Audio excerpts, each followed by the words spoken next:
যিনারা কোনো কিছু না দিয়ে গাছ রোপণ করছিলেন, আপনারা চাইলে আমার মতো করে এই গাছের এইভাবে মানে গাছের গোড়া থেকে মাটি সরিয়ে সার যা যা লাগে ভার্মি কম্পোস্ট থেকে শুরু করে সব কিছু দিয়ে আবার নতুনভাবে গাছের গোড়াতে দিতে পারেন। এভাবে চতুর্দিকে একটা গর্ত করে গর্তটা আবার ভরাট করে দিতে পারেন। এতে আপনার গাছ খুব চমৎকারভাবে গ্রোথ দিবে বা ভালো ফলন দিবে। তো আমার এই গাছের অবস্থা দেখেন, ভালো গ্রোথ হচ্ছে না। এই যে শাখাগুলো একই সাথের গাছ, দেখেন গাছের পাতার অবস্থা। এটার মধ্যে আছে কিন্তু হরেক রকম সার দেওয়া।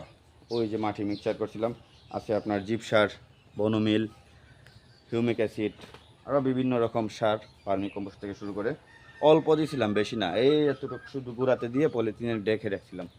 এটার রেজাল্ট হচ্ছে এই পাতার রং এবং গাছের গ্রোথ তো দেখতেই পারতেছেন। এবং এটাতে শুধু গোবর দেওয়ার ফলে কিন্তু ভালো রেজাল্ট আসে নাই। পাতার অবস্থা দেখলেই বোঝা যায় পুষ্টিহীন অবস্থায় ভুগতেছে এই গাছটি। তো ভুল করলে কিন্তু ভুল শুধরানো যায় এবং ভুল থেকেই মানুষ শিক্ষা লাভ করে। ভুলকে আঁকড়ে ধরলে হবে না, ভুলকে সংশোধন করতে হবে। দেখলেন তো, আমি এই গাছের গোড়ার মাটিগুলো সরিয়ে ফেললাম। তো এখন ভরাট করব না, কারণ ডলোমাইট চুন আনা লাগবে। গর্তের পিএইচ লেভেল 2 এবং 3-এর মাঝামাঝি, খুবই কম। মানে এই মাটিটা খুবই টক। এই টক মাটিকে ক্ষারীয় করতে গেলে ডলোমাইট চুন লাগবে। আরও মাটি, এই বীজ থেকে আরও মাটি আমি ফেলে দিব, দিয়ে একদম শিকড়ের কাছাকাছি গিয়ে এই আমার সার মিশ্রিত মাটি এবং ডলোমাইট চুন দিয়ে আমি এটাকে ভরাট করব। আর দেখলেনই তো, এগুলো কিন্তু বৃষ্টির পানি না, সব শরীরের ঘাম।